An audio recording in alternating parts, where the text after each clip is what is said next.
legend of the forest. In the ancient land of Okika, dawn came gently, as though the sun itself feared to rise too quickly. The red earth paths glistened with dew, and the songs of women sweeping their compounds carried across the village.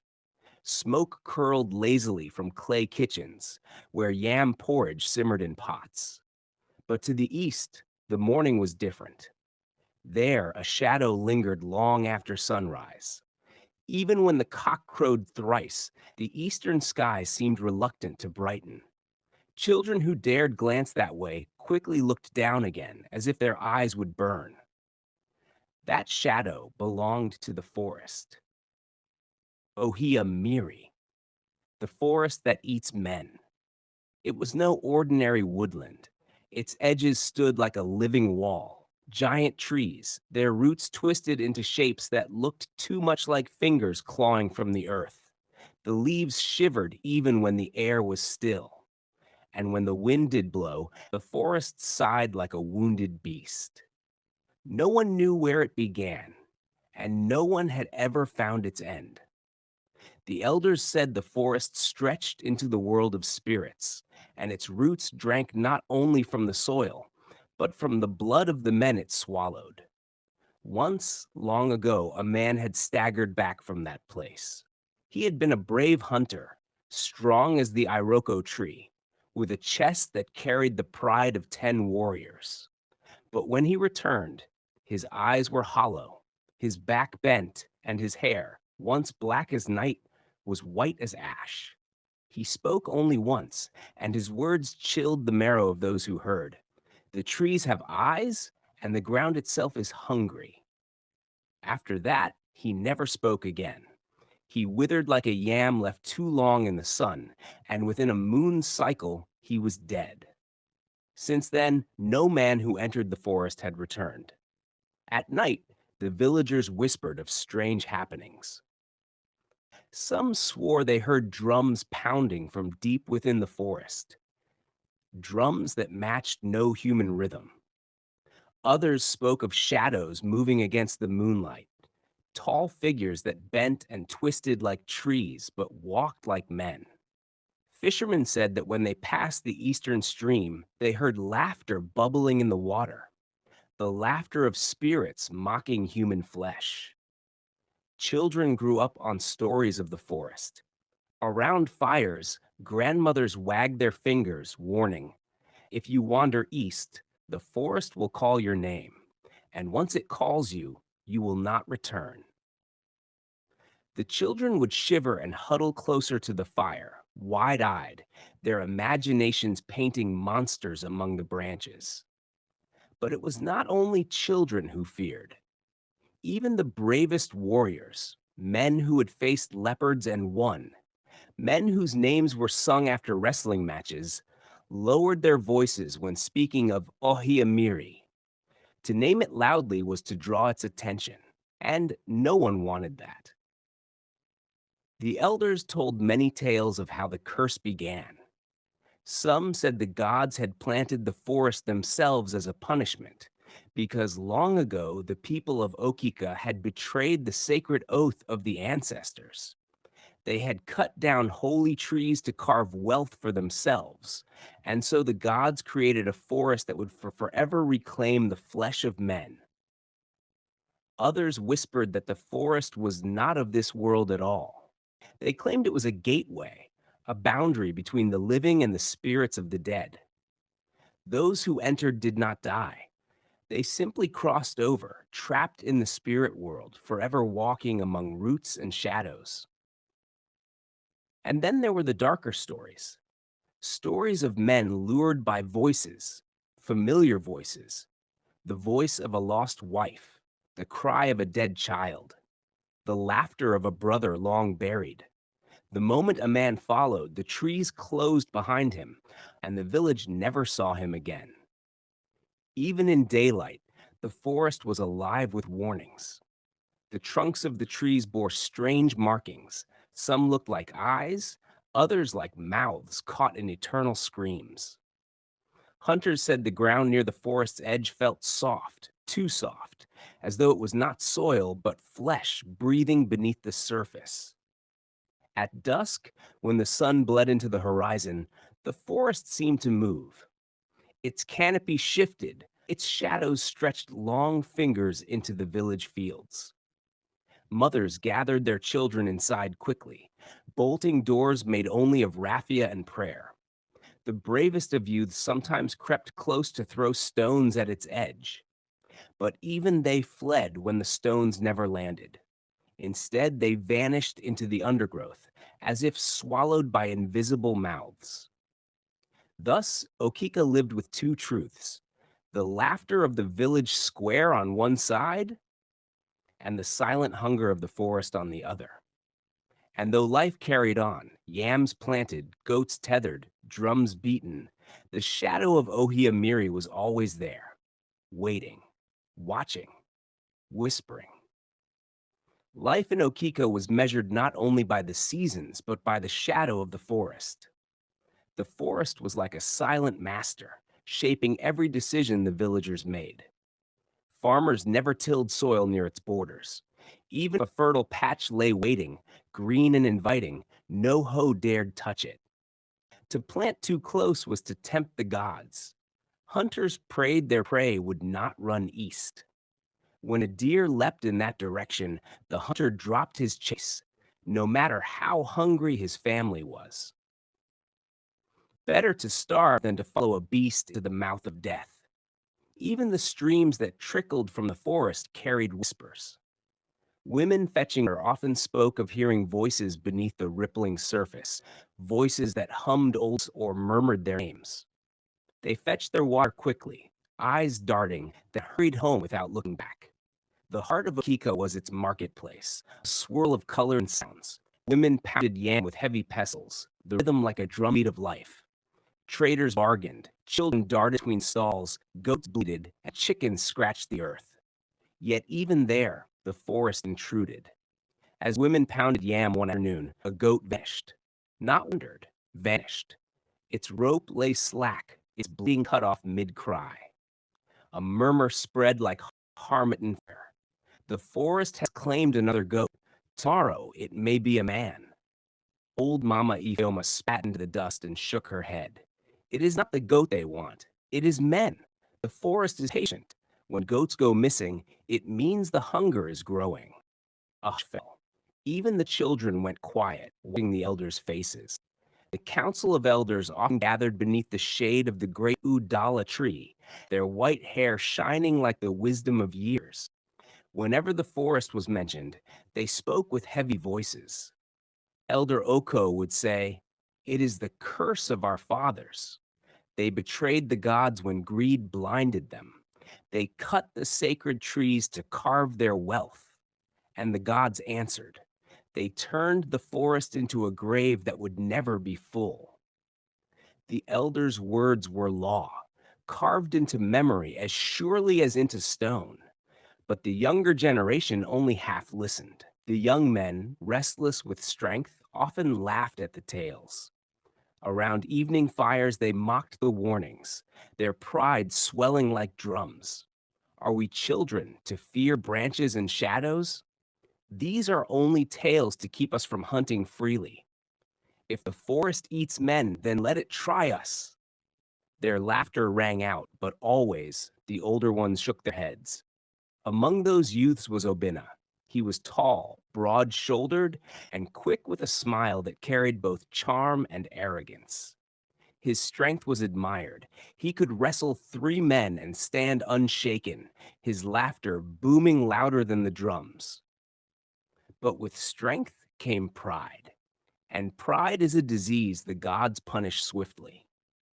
Obina was the kind who thought fear was for the weak. When others whispered of the forest, he would slap his chest and say, "Fear makes men small. I was not born to be small." Yet there was Ozioma, his closest companion, whose voice was soft, but whose heart carried the weight of wisdom. She often warned him, "Obina, pride is a sickness. The gods may be silent, but they are never blind." She was not like the others who laughed along with him. She carried the memory of her grandmother's stories in her bones, and she knew the forest's silence was not emptiness, it was waiting. But Obina only laughed, brushing her words aside like dust on his shoulder. And so, Okika lived each day with the forest's shadow pressing at its borders. The elders warned, the mothers prayed, the children shivered, and the youths mocked. But the forest was patient, and soon it would answer their laughter. Every year, when the rains had fed the yam barns and the people's bellies were full, Okika held the annual wrestling festival. It was a day of thunderous joy. The red earth of the village square trembled under the pounding of drums. Flutes whistled sharp notes into the sky. Women ululated, their voices piercing like the cries of spirits. Children darted between the legs of men, carrying roasted corn and roasted bushmeat, their laughter ringing above the music. The men stripped to the waist, their bodies gleaming with palm oil, and clashed in the wrestling circle. Muscles locked, sand sprayed, and the crowd roared with every throw. Each victory was celebrated with songs, each defeat with good-natured laughter. Palm wine gushed like rivers. Gourds passed from hand to hand, and tongues loosened with every sip. The air was alive, alive with celebration, pride, and the foolishness of men. And in the center of it all was Obina. When he wrestled, the crowd shook the earth with their cheers. He lifted men like they were children and flung them down with the strength of a lion. Even when sweat poured from his body, he stood tall, chest heaving, his smile wide and fearless. Old men nodded with approval. Young girls whispered and giggled. Obina was the pride of Okika, the youth whose name would be sung for years. But pride is a dangerous crown. As the drums reached their fiercest rhythm and the gourds of palm wine made the air thick with daring, Obina rose and lifted his hands for silence. The crowd hushed. Even the drummers slowed their beat. All eyes turned to him. He threw his chest forward, his voice carrying like thunder. If this forest eats men, let it try me. Tomorrow I will enter it and return alive. Gasps tore through the square. Women clutched their children, pulling them close. The drummers dropped their sticks in shock. Even the flutes fell silent. The air grew heavy, as though the forest itself was listening. From the shade of the Odala tree, Elder Oko struggled to his feet. His body shook with age, but his voice trembled with something greater than fear. He raised a finger at Obina. Obina! A child who mocks the python will one day feel its fangs. Do not test what even the strongest fear. The forest is no place for men. The crowd murmured agreement, their eyes wide. But Obina only laughed, tossing back his head so his voice rose above them all. The python is only a rope in the dark. Fear has made you blind. Tomorrow I will prove that Okika's youth are braver than the ghost stories of old men. Some of the younger men, drunk on palm wine and courage, clapped their hands in support. We will go with you.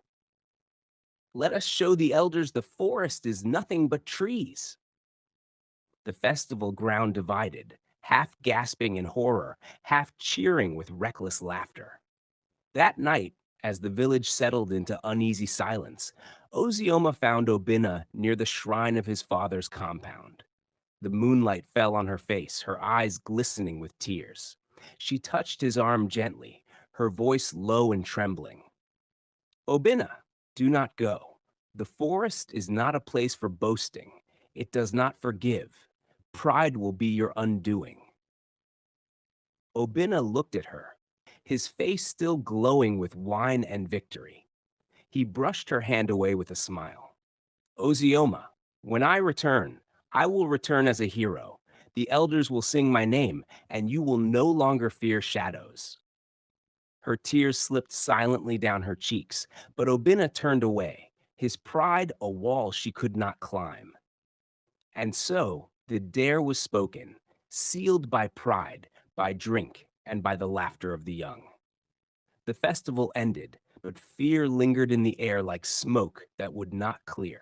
The forest had been challenged, and the forest does not sleep. Dawn broke over Okika like a drumbeat of dread. The sun rose, but its warmth could not drive away the chill that clung to the air. Mothers refused to cook. Fathers muttered prayers under their breath. Even the goats bleated nervously, tugging at their ropes as though they too felt what was coming. For word had spread through the village. Obinna was keeping his vow. At the edge of the village, near the path that led east, a crowd gathered. The air smelled of fear and palm wine sweat. Some came to beg Obinna to turn back, others to witness what pride would do to a man. Obinna stood tall, spear in hand, his chest gleaming with oil. 5 young hunters joined him, each gripping their weapons and leashes tied to barking dogs. Their faces were pale beneath their pride. Ozioma was there too, her eyes red from a night without sleep. She did not cry aloud, but her silence was sharper than any wail. Elder Oko raised his staff high and cried, Obinna, you walk into the mouth of death. Do not mock the patience of the gods. Turn back while the sun is still rising. But Obinna only smiled, his teeth flashing. The forest will not eat me, Elder. By this time tomorrow, I will drink palm wine in your compound and laugh at these old fears. A murmur rolled through the villagers, half awe, half sorrow. Some whispered that he was already a dead man walking. The drums of yesterday's festival were silent now. Not a sound dared disturb the air, as if even the earth was waiting.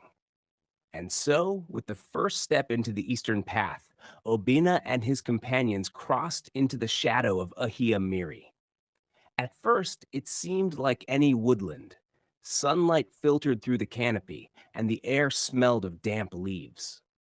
The dogs trotted ahead, sniffing eagerly. But soon, a heavy silence fell. No bird sang. No insect chirped. Even the dogs stopped barking, their ears pressed flat against their heads. The deeper they went, the stranger it became. The air grew thick, as though they were walking through unseen webs. Their breaths sounded too loud, their footsteps too heavy. The trees twisted unnaturally, their branches curling like claws reaching for prey. Some trunks bore strange markings, swirls and slashes that looked like faces frozen in silent screams. The ground softened under their feet. At first it was mud, then it felt wrong, too soft, like walking on the belly of some sleeping beast. With each step, it gave slightly, as though something beneath the soil was moving. Then, without warning, it happened. One of the hunters cried out, his eyes wide in terror.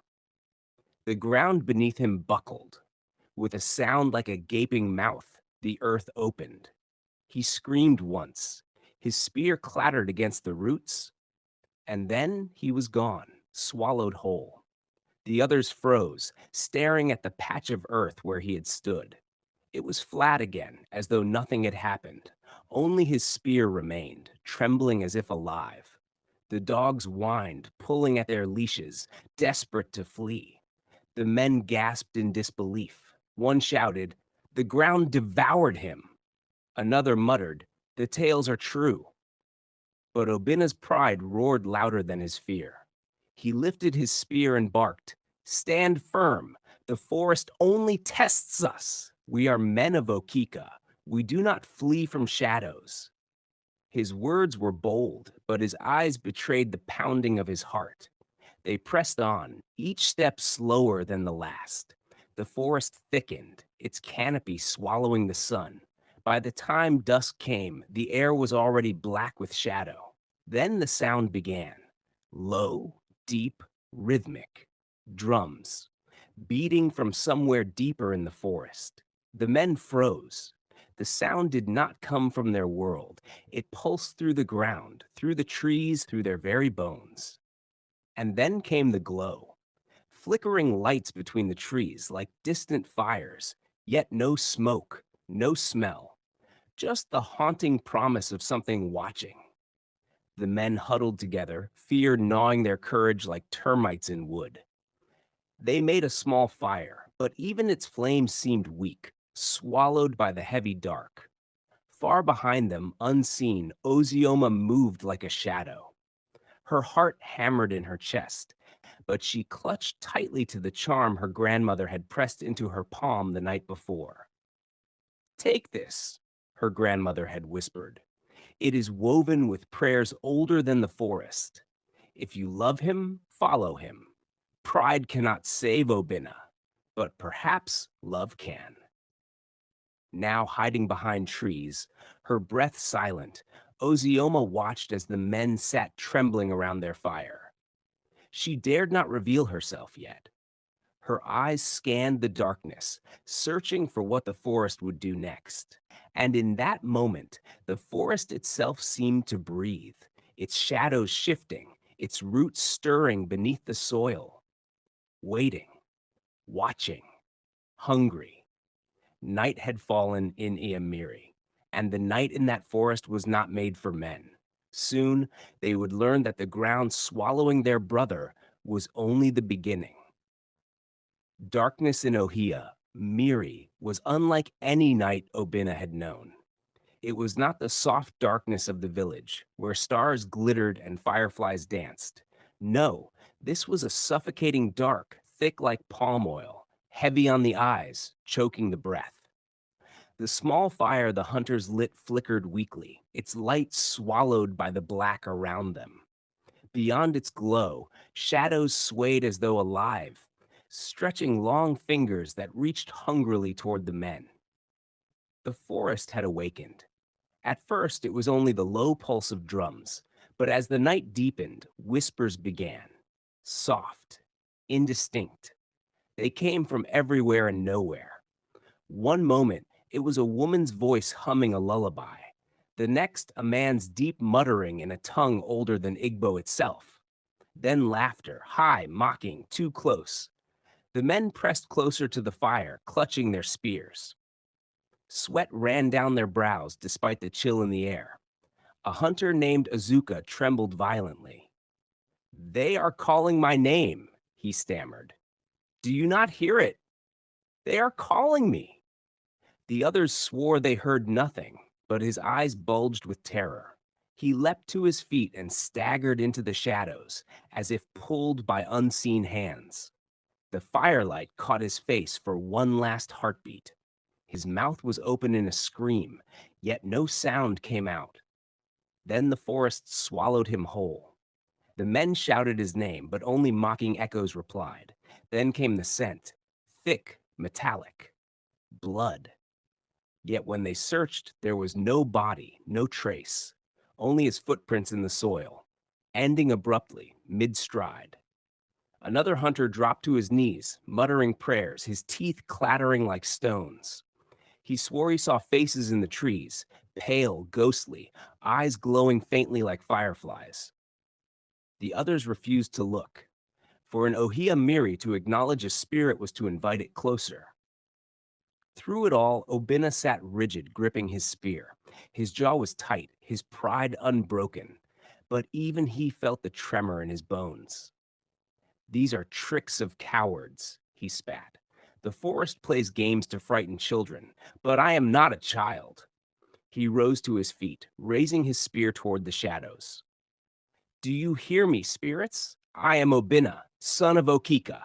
If you seek to eat men, then eat me. I will not run." The forest answered with silence. And then, slowly, the drums began again, faster now, mocking his courage. The fire shivered, the air thickened, and something moved in the darkness, circling them like a predator in tall grass. Unseen behind a wide Iroko tree, Ozioma covered her mouth to keep from crying out. She had followed quietly, but now fear clutched her heart like a claw.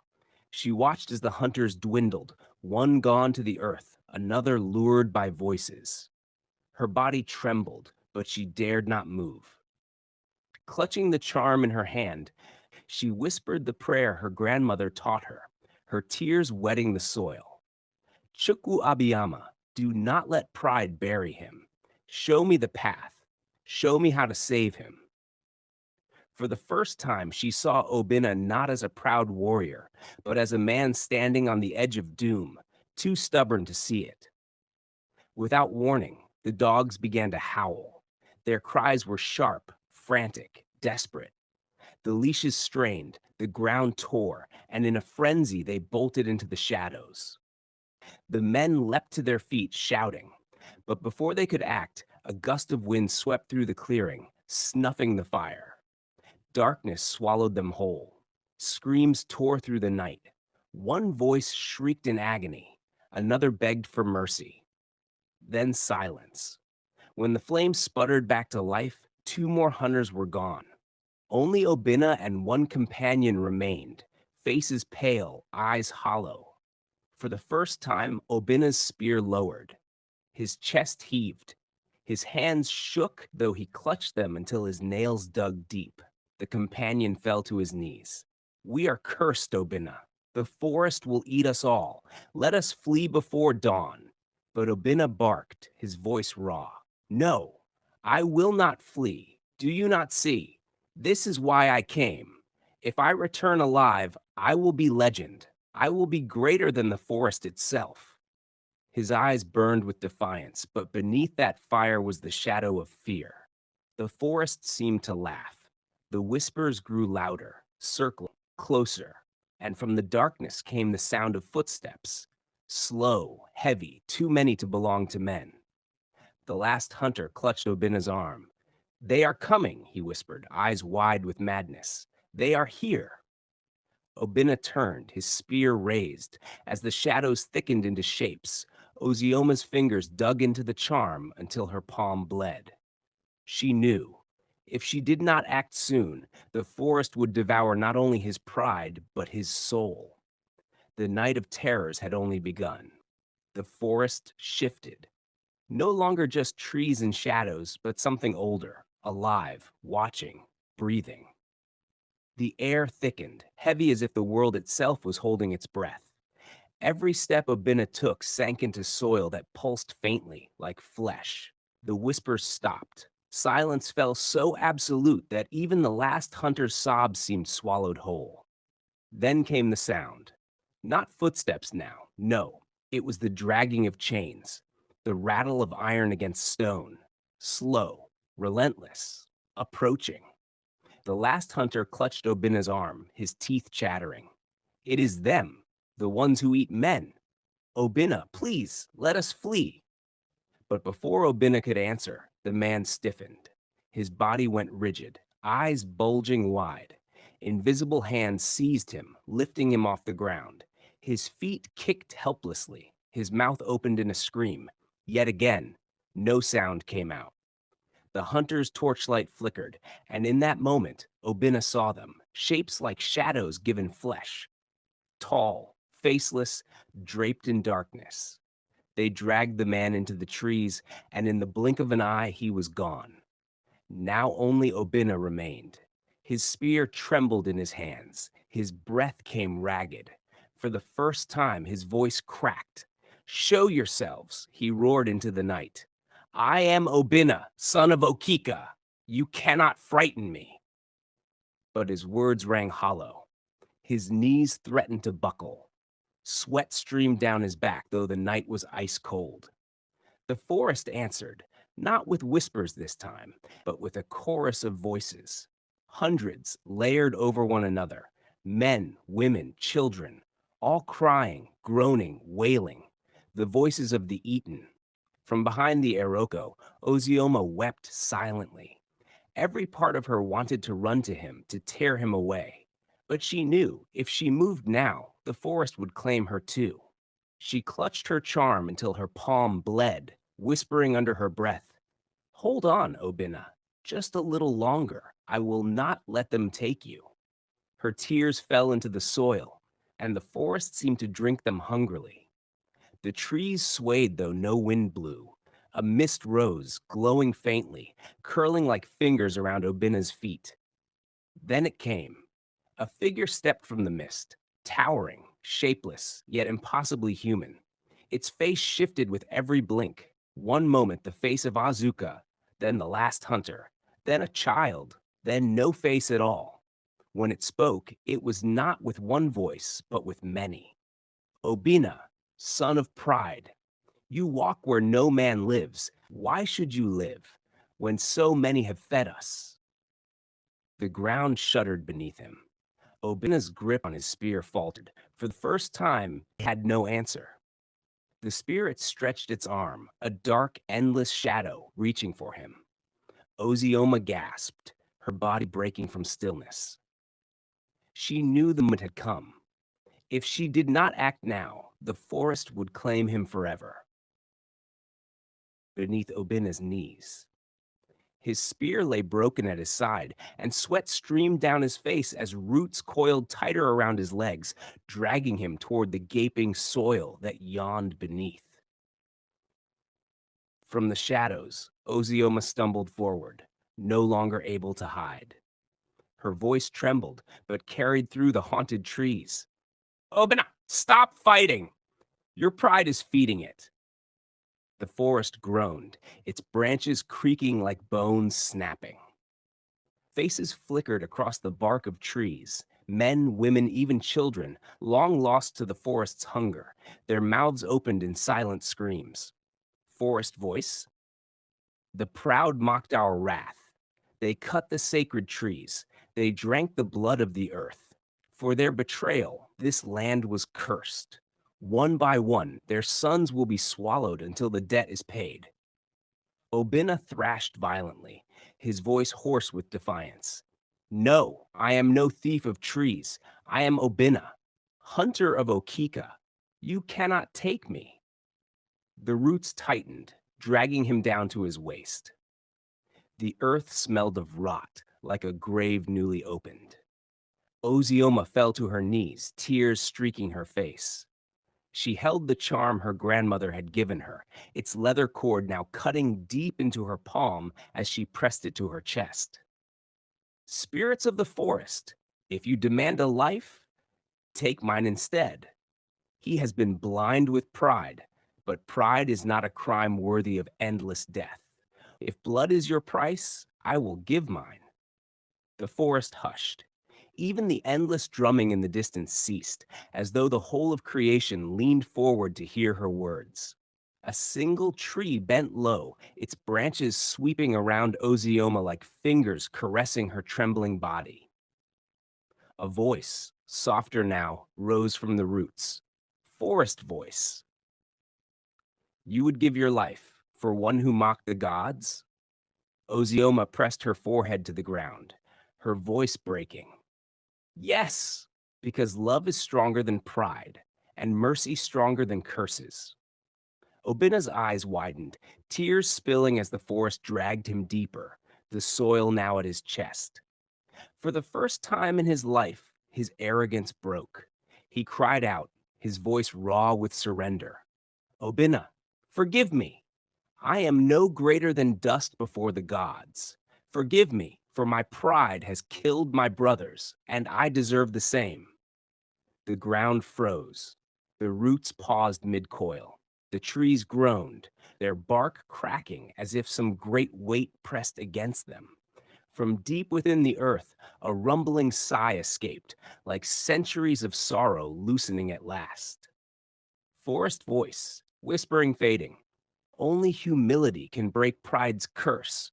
Go and remember. The roots unwound from Obina, retreating back into the soil. The earth closed, leaving only silence. The glowing faces in the trees dimmed, vanishing into bark. Obina collapsed to the ground, gasping, his body trembling as though fevered. Ozioma rushed to him, clutching his hand. Their eyes met, hers burning with sacrifice, his drowning in shame. The forest exhaled one last time, a cold wind sweeping past them, carrying with it the faintest echo of the lost hunter's cries, the spirits retreating into the silence of earth and wood. But the memory of what had happened lingered heavy in the air. They had survived, but survival carried a price. They would never again be free of the forest's shadow. The dawn broke slowly, as if the sun itself hesitated to rise over Okika that morning. From the east, where the forest loomed, two weary figures stumbled into view, Obina and Ozioma. Their clothes were torn, their faces pale with exhaustion, their eyes carrying shadows no mortal should bear. Step by step, they dragged themselves forward until their bare feet touched the red earth of the village paths once more. A hush fell over Okika. Women dropped their water pots. Children clung to their mothers' wrappers. The drummers, who had begun to play the morning rhythms, let their hands freeze in midair. No one breathed. No one spoke. Elder Oko was the first to find his voice. With his staff trembling in his hand, he whispered words that carried across the square. The forest has spat them out. The people surged forward, but not with joy. No. They stopped several paces away, afraid, as though the shadow of that forest still clung to the survivors. Ozioma's knees buckled and she fell. Women rushed to catch her. She clutched the charm her grandmother had given her, now cracked in two. Her lips moved, whispering thanks to the gods. Obina remained standing, though barely. His eyes were hollow, haunted. For the first time in his proud life, his shoulders sagged not with weariness alone, but with the weight of guilt and humility. He raised his voice, hoarse but clear. Brothers, I mocked what I did not understand. The forest devoured my friends. My pride almost cost me my life. Listen to me, children of Okika. The gods forgive the humble but devour the proud. The people wept, not only for those who were lost, but for the bitter truth in his words. That day, Obina was no longer called Obina the Hunter. He became Obina the Humbled. No boast left his mouth again. He tilled the land quietly, sat among the elders silently, and walked through life with the shadow of the forest etched upon his heart. And Ozioma, faithful Ozioma, remained by his side.